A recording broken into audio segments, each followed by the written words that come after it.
একজন ৮ আর একজন ০। প্রত্যাবর্তনের অগ্নি পরীক্ষার প্রথম ধাপে ব্যর্থ বিরাট রোহিত। রোকোর কেরিয়ার নিয়ে প্রশ্ন আরো বাড়ল। অস্ট্রেলিয়ার সিরিজ তাদের দুজনের জন্য অগ্নি পরীক্ষা, বলা ভালো কেরিয়ার বাঁচানোর লড়াই। আর সেই লড়াইয়ের প্রথম ধাপে চূড়ান্ত ব্যর্থ ভারতীয় ক্রিকেটের দুই মহারথী বিরাট কোহলি এবং রোহিত শর্মা। পার্থে প্রথম ম্যাচে রোহিত করলেন মাত্র ৮ রান, আর বিরাট খাতাও খুলতে পারলেন না। একজন সদ্য ওয়ানডে অধিনায়কত্ব হারিয়েছেন, আর একজন ধীরে ধীরে হারাচ্ছেন ভারতীয় ক্রিকেটের পোস্টার বয়ের তকমা।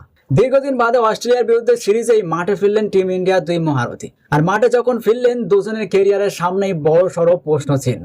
রোকো ভক্তরা হয়তো আশায় বুক বেঁধে বসেছিলেন, মাঠে নেমেই সব প্রশ্নের জবাব দিয়ে দেবেন দুই মহানায়ক। যে নির্বাচক বা কোচ তাদের ফর্ম নিয়ে, তাদের যোগ্যতা নিয়ে সংশয় প্রকাশ করেছেন, তাদের সপাটের জবাব দিয়ে দেবেন। কিন্তু ভাবনা আর বাস্তবের বিস্তর ফারাক। তাছাড়া কামব্যাকের গল্প সবসময় রোমান্টিক হয় না, যেমনটা হলো না রোহিত কোহলির জন্য। বাস্তবের রুক্ষ মাটিতে আছড়ে পড়ল তাদের স্বপ্নের প্রত্যাবর্তনের আশা।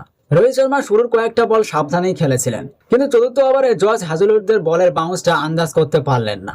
বল কানায় লেগে চলে গেল স্লিপে। ততক্ষণে এক বাউন্ডারি মেরে মোটে ৮ রান করেছেন তিনি। আর অন্যদিকে বিরাট যেন শুরু থেকেই প্রবল চাপে ছিলেন। ব্যাটে বল ছোঁয়া নোটাও তার জন্য চ্যালেঞ্জিং মনে হচ্ছিল। শেষে মরিয়া হয়ে স্টার্কের একটি অফ স্টাম্পের বাইরের বল শূন্যে কাট করার চেষ্টা করতে গিয়ে পয়েন্টের হাতে ধরা পড়লেন।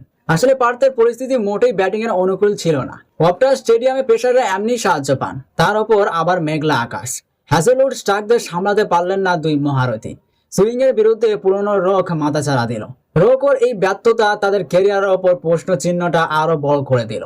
চিন্তা বাড়ল ভক্তদেরও।